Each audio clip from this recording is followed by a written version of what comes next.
Hello there.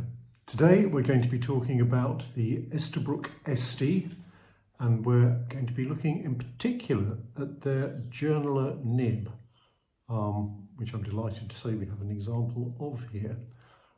Esterbrook are a brand that I'm becoming increasingly enthusiastic about as I get to know them. It takes a while, but there we are. They do seem to be nice, well-made pens. So without any further ado, let's go and have a look. Right then, here we are. This is the box for the posher Esterbrook pens, who have this rather nice outer. The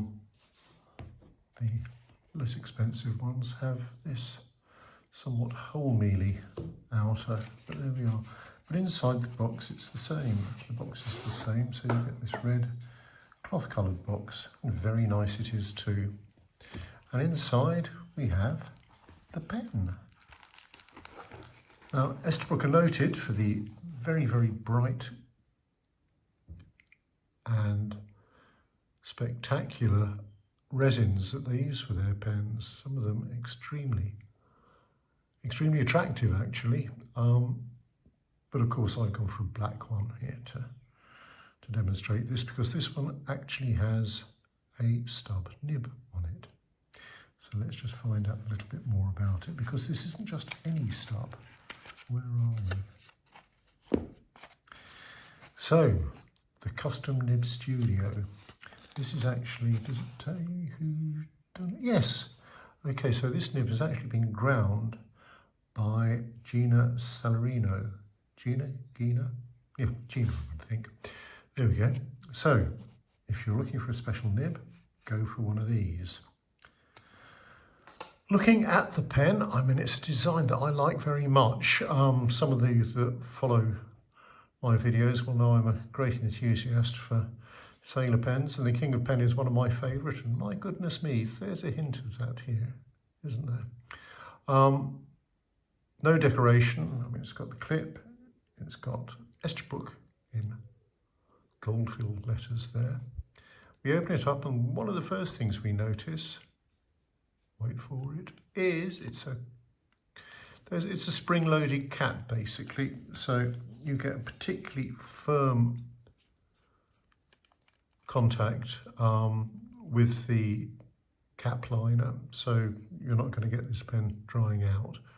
Well, you shouldn't anyway. There we go. So there we go. Take it out. Nice looking nib. It's a steel nib. I believe they use Jovo nibs. Virtually everybody does these days. Nice looking pen. We'll take a look inside. Well, there's probably a converter lurking, I think. Oh no, it must be elsewhere. Anyway, they do come with converters, he says, almost completely confidently. There we are. But nice design, good solid sleeves there joining the section and the barrel together. But on this occasion, it is the nib that we are most concerned with. And here, I wonder if I can zoom in. New phone, and it's very good at zooming. Oh, look at this. Oh, wow, look at that. Okay, now, what you will see here is evidence, particularly on the top, of grinding. And a little later, well no, I'll do it now actually. This is a custom nib because it's been ground. What that means is that, in this particular case, starting with a medium nib, someone has ground bits of the tipping off to change the shape. Now, as you'll know, most good fountain pens have what's called an iridium tip, which is a blob of very hard material. On normal nibs, it's pretty much round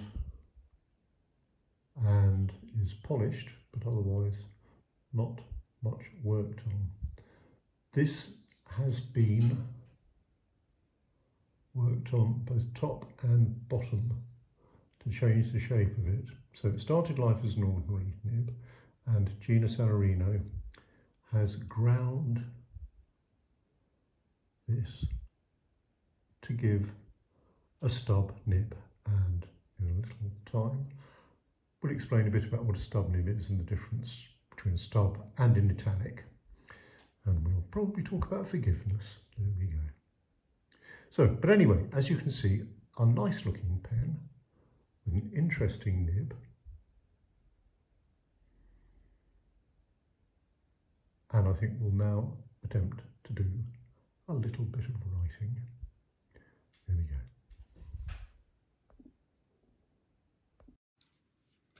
Right then, with a trusty bottle of Edelstein Sapphire, we'll see how we get on here. There we are. Make sure we've got a bit of ink on it. So this is the, as always, I'm going to write around the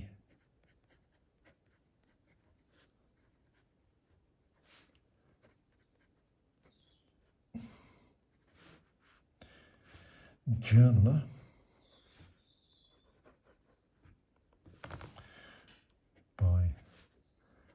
Well, I've got to say, first impressions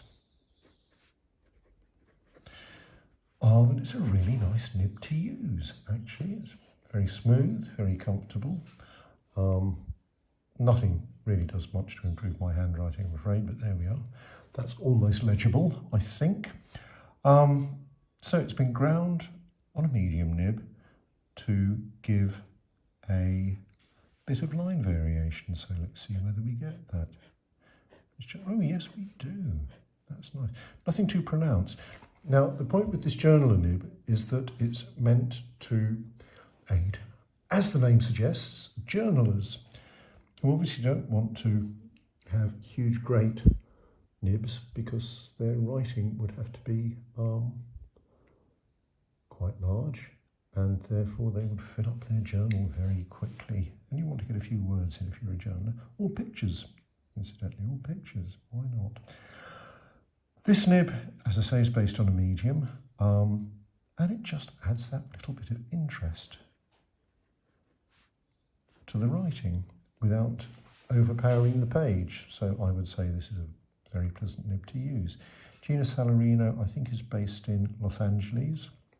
I read somewhere, probably on the Esterbrook site. And she's created this nib specially for Esterbrook, so they're the only people that will make it, although other nib grinders do exist. Interesting process, nib grinding. Actually, it doesn't take necessarily all that long. My friend John Saruka does a lot of nib grinding work, and the initial bit of grind is with a fairly tough abrasive, possibly on a wheel, so that zips off fairly quickly. And after that, you need to smooth it using various sorts of abrasive papers. So if you know what you're doing, not a difficult thing to do. John will take sort of 10 to 15 minutes to do a grind and finish it. You ask him how long it takes and he'll say, well, it takes about 10, 15 minutes. And 20 years experience. And I think it's the 20 years experience, it's the critical thing here. So Gina is the only person making this nib. I don't know how many she makes. But yeah, an easy thing to do if you know what you're doing. There we are. And I've got to say, this is a very professional, very nice feeling nib. I did say I'd explain a little bit about the difference between stubs and italics. And, well, there's a whole range, and I think the basic thing is forgiveness. A formal italic, I'm going to attempt to draw here, and as you'll see, it's nearly as bad as my handwriting. But a formal italic is ground to be very, very square. So looking down at it, that'll be the ink channel down the middle. It will have practically square ends there, and will give, looked at sideways, and it will look sort of like that. which is quite difficult to use. And the problem with a formal italic is that it's extremely unforgiving. If you get the angle to the paper even slightly wrong, you're going to lose the line, and at worst you're going to shred the paper. So many grinders and many italic makers will now create what's called a cursive italic, which enables you to do joined up writing. These will tend to work best taking the nib off the page as you move in a different direction with the letter. So a cursive italic will look more like, still fairly straight edges. Here we are. And when you look at the side of the nib, you will also find, better make that one a bit longer. There we go. The curve, there's a bit of a curve on the top there, so you've got rounded ends here and a bit of a curve there. This means that the nib will be much more forgiving if you change the angle, so you can have different angles to the page like that even, and continue writing, so that works well. A stub is really much of the same. It is, in this case, ground on a medium nib. So what you've really got is a classic round tip nib. So a round tip nib, this is not going to work to scale. But anyway, a round tip nib will be pretty much circular, the blob, and then what they'll do is grind off the top and the bottom, so you get something that's pretty round. That's starting to look a bit like a heart, isn't it? But there we go. And on the side view, you're going to find it's going to be like that. So the stub nib is even more forgiving. So as I said a little while ago, unforgiving, quite forgiving, very forgiving. So the stub is easier to work with. Of course, the downside of that is that you won't get quite the same degree of line variation. But I've got to say, I do like the degree of line variation there. That's very nice indeed. So nice one, Gina. A very nice nib. For the privilege of this nib, I think they cost about another 40 quid. And I think that's a very good price, actually. I would certainly go for that. So here we are. That's the Esterbrook Estie with the journaler nib. And I thought it might be useful just to do a quick comparison with a standard medium nib. So here we go, this is another Esterbrook Estie. And this one has actually got a converter in it, and I'm going to have to go back to the office and find the converter for the black pen, because it's got to be around somewhere.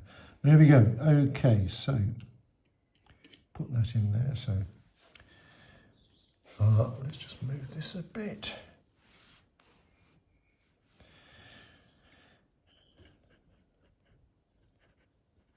Esterbrook Estie nib. So far so good. Again, a very pleasant nib to use.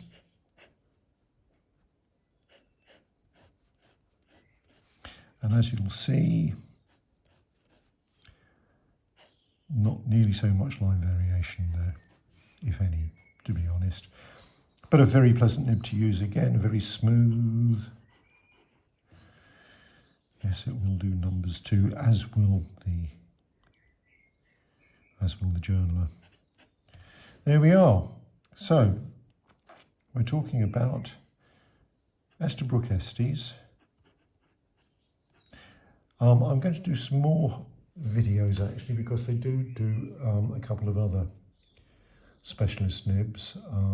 One is a sort of needlepoint nib, and the other is essentially an architect's grind. So watch this space if you've enjoyed this, or avoid it like the plague if you haven't. So this is John Hall from Right Here Pens.